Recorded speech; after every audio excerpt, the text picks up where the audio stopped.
Hey guys, welcome back. I'm kind of losing what day it is now because it's been too many. But anyway, today what I've started working on is the exhaust.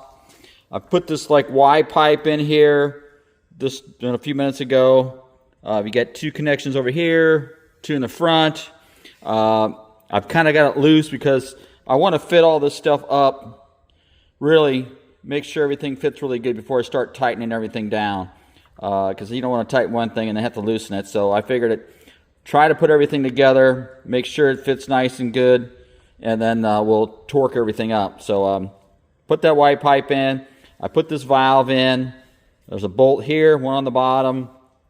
I put the brackets on here for the exhaust on both sides. They're still loose too. And then I've got two clamps on the bottom yet that need to be lined up. So I'm probably going to work on that next. And then once I get everything hooked up, I'll secure it all, and then I'll put the probe back in here, and then we'll go from there. So I've hooked the bottom of the exhaust on right now. I just got to secure these clamps. I think that's where I'm going to start first. So I'm going to secure this clamp here, the other one over here, and then we'll go down and we'll do the ones on the top and then that, and get them all that way. So we're going to go ahead and, like I said, secure these here first and then move on the top ones. All right, now that I have these two clamps secure, this one here and the one on the other side, I'm going to lower the car back down and then work from the top to tighten up the rest of the clamps. All right, so we've got our exhaust all snugged up. Like I said, you got two bolts here, one on the top, one on the bottom. You got these two here, and then you got two for your cats underneath.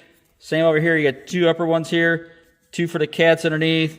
You got your two attach points on your exhaust down there on this side, the two on this other side here, that V-band clamp there.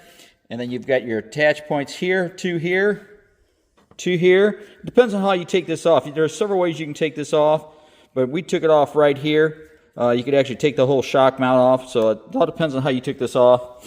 We hooked up our probe here. That's all hooked up. We've got our vacuum line here hooked up now to our valve. So all this stuff here should be secure now. And then at this point, we're going to go ahead and put these little heat shields on here for the boots. So CV joint boots. So we're going to go ahead and put those on right now. As you can see, there's two on each side. There's two bolts to hold them on. All right, so we've got our heat shields installed now. There's a big washer, a little washer, and a nut. These are 10s. Same thing on the other side here. There is a left and a right. So on these, the bigger portion, there's a wider area here, and this is a narrow. The narrow goes towards the bumper. All right. So the narrow goes towards the bumper, the wider goes towards the front. And there is a left and a right, so they will only fit in one location. And those are 10s, by the way.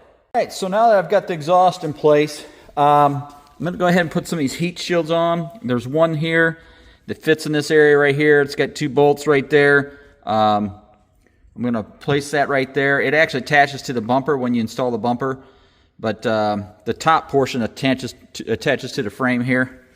And then once that's complete, we've got the other cover that goes in here. We'll install it next after that. So as you can see here, here's the heat shield here for the exhaust for your bumper. So you can see these two here attached to the frame, and then the two on the bottom there with the clips here, they attach to the bumper assembly. All right. All right, so we reattached this heat shield here. Like I said, it's got two fasteners on the top here, and then the bottom will be attached to the bumper itself. So we'll have to hold off on that. All right, so the next thing I'm going to install is the upper inner fender liner here on both sides. So this is this is the right side, passenger side, and then the same on the other side. There's your driver's side. We're going to go ahead and install those. There's a couple attach points here. There's two here. They're on the inboard side, and you're going to have this one on the fender well right in this area here. Matter of fact, it's right here, and the other two, one's here, and the other one's over here. You can see there are the white spots here. Then it'll hold this tube up in place, and that'll keep that from hanging down. So I'm going to go ahead and install that at this time. So we've got our upper inner fender wells in. Like I said, there's 2 screws here, and there's one like right here. So that's what holds this in. Same thing on the other side, duplicate. So we're going to go ahead and move on to something else. Right now, we've got to leave these areas open.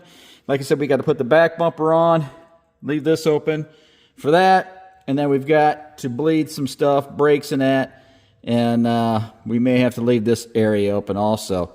So we're going to hold off on putting the forward ones in yet, in the rear. All right, so I decided to go ahead and put the forward section in. I didn't see really any need to keep these out anymore.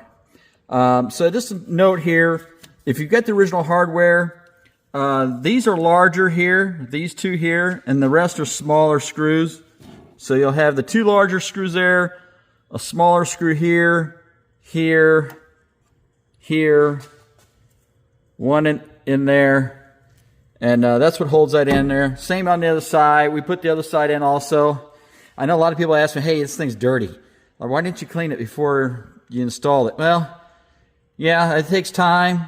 If that's what the customer wants, we'll take the time to do that. But they didn't want to pay for anything extra. I mean, we will clean it up. It's going to get pressure washed at the end.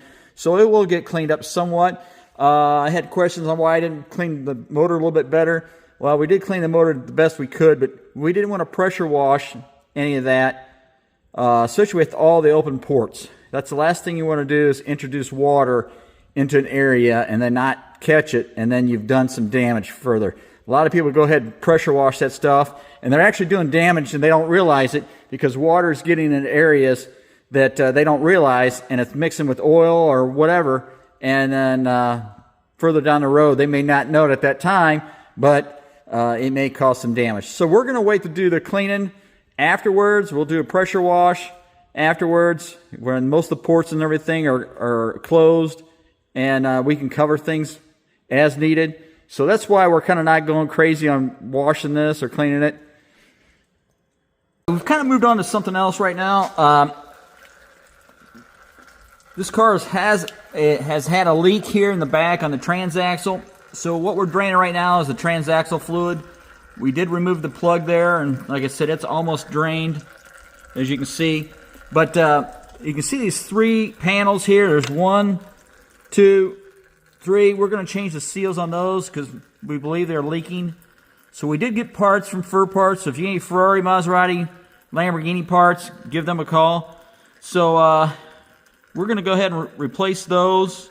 You also want to use a crush washer on that drain plug. We do have the drain plug over here, so it is pretty clean. You want to check it. It does have a magnet on it. It should have a magnet, so if you have something other than a magnet, it's the wrong plug. So you want this plug to have a magnet so you can see if you have any issues. So make sure it's nothing really heavy on it. If it's a lot of fuzz, I may be concerned. If it's big chunks, I'd be really concerned. But you're going to have a little particles on it. I mean, it's normal to have some little stuff on it, but not a lot. So you may find a little speck here and there. I mean, this thing's got like a little fuzz here and there, but that's normal wear and tear. All right, so I wouldn't be too concerned about that. But if you got like heavy fuzz, like it's a, looks like you dropped it in whatever, sand, it's bad. You shouldn't have that much. So a little bit, not too concerning. But anyway, when you install this, put a new crush washer on this also.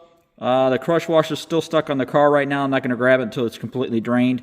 But we're going to go ahead and remove those 3 panels as I pointed out here. We're going to remove this one, and that one, and change the seals on them. So like I said, we're letting it drain right now. So here's our seals. This is the larger one. I don't know the part number for it offhand.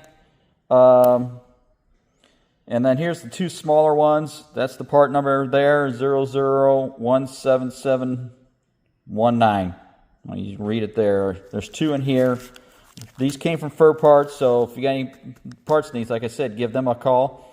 So anyway, we're going to use the anaerobic sealant on this also. We're going to take those panels off, see what those seals look like, clean them up, and then reinstall. All right, the nuts on those all look like 10s, so they're all the same. So like I said, we're going to get ready here to take that off. They look like a mess probably. Trying to keep it as clean as possible because that oil's stinky. But yeah, we're going to go ahead and start removing those. All right, so I've got the 3 panels off. As you can see here, you can see the gearing inside there. Can't really tell anything. Like I said, from here it all looks good.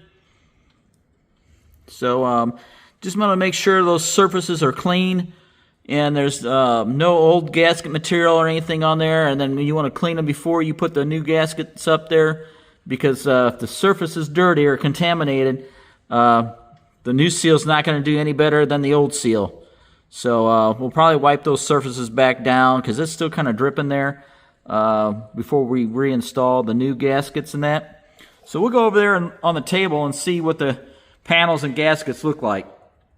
All right, so I've got these panels all cleaned up already now. Like I said, you want to make sure these surfaces are clean. Like this I might want to take off. It's like a little bit of the old sealant there. So here's your new gaskets. I don't know if it matters on direction, but check it out. Make sure all the holes line up nicely in that. And like I said, make sure the surfaces are clean. So this is the new gaskets. These are from Ferrparts. So like I said before, if you need any parts, give them a call. So we're going to go ahead and use that anaerobic sealant on this also. Even though this has a seal on it, I just want the added protection besides just putting these on dry. I know some people are saying, just put them on dry. So I'm going to go the extra mile. It's not going to hurt anything. As you can tell, these are known to leak on other cars. So it's not the greatest design from the factory. So like I said, we're going to go ahead and clean that one piece up here and put our anaerobic on there and install those. Okay, on these seals I didn't notice anything different. It doesn't matter which way the seal goes. But this one here, it does matter. So make sure your seal orientation is correct so you get all your holes nicely lined up. All right, so that one does make a difference. These I didn't see. But anyway, we're just going to get this sealed up now. Okay, you can see I've already put anaerobic on these 2 here. I've got it on here. Like I said, nice light film. Like I said before, this gasket does make a difference. So we're going to go ahead and set that down there like that. And then we'll put some more sealant on this side. And then we'll stick it up into the car. So we're going to go ahead and do that. All right, so as you can see here, nice thin film on all the gaskets here. So these are ready to install. All I need to do now is clean that surface up over there one more time, and then we're going to go ahead and install these. Right. Like anything else, I've got the 2 outer panels on. I tighten them crossways, just to kind of make it even so I don't side load the one end. So yeah, I would suggest tighten these crossways on all these panels. So I've got the 2 outer ones installed already. Now I'm going to clean this area up here, install the last one in the center there, and then I'll install the plug also with the new crush washer. So we've got all our panels back on, snugged up, as you can see. Now we're going to go ahead and stick the drain plug in. We've got our new crush washer on there. Like I said before on these, there is a correct side. There is a difference. So one side will be a little flatter than the other. The curvature portion will go against the head of this nut. Okay, they're hard to tell, but there is a difference. So if it looks rounded, it should go down, all right, against the head of this drain plug. So we're going to go ahead and stick that in there right now. All right, so we've got our drain plug in now. We'll do a little cleaning up on this area here, and then we're going to service this at a little later date. I don't have the fluids here right now, so we'll service this. We've got to do the engine oil also So we'll probably end up doing it all at the same time. All right, so we've got the car lowered back down. Today I think this is going to be a good stopping point. So the next time we meet, we should be getting close to installing the rest of the items. We've got to do the rest of the intake here, mass air. We've got to hook up the rear bumper, obviously, and the rest of the air boxes here, and then the shift linkage. And then really that's all the things that we need to hook up. And then we'll have to start bleeding the, brakes, clutch, power steering, and service all the fluids, the engine oil, and the coolant, and that. So the next time we meet, hopefully we'll get that all done. And then, hey, hopefully we can get this thing started. So please stay tuned, and I'll catch you next time.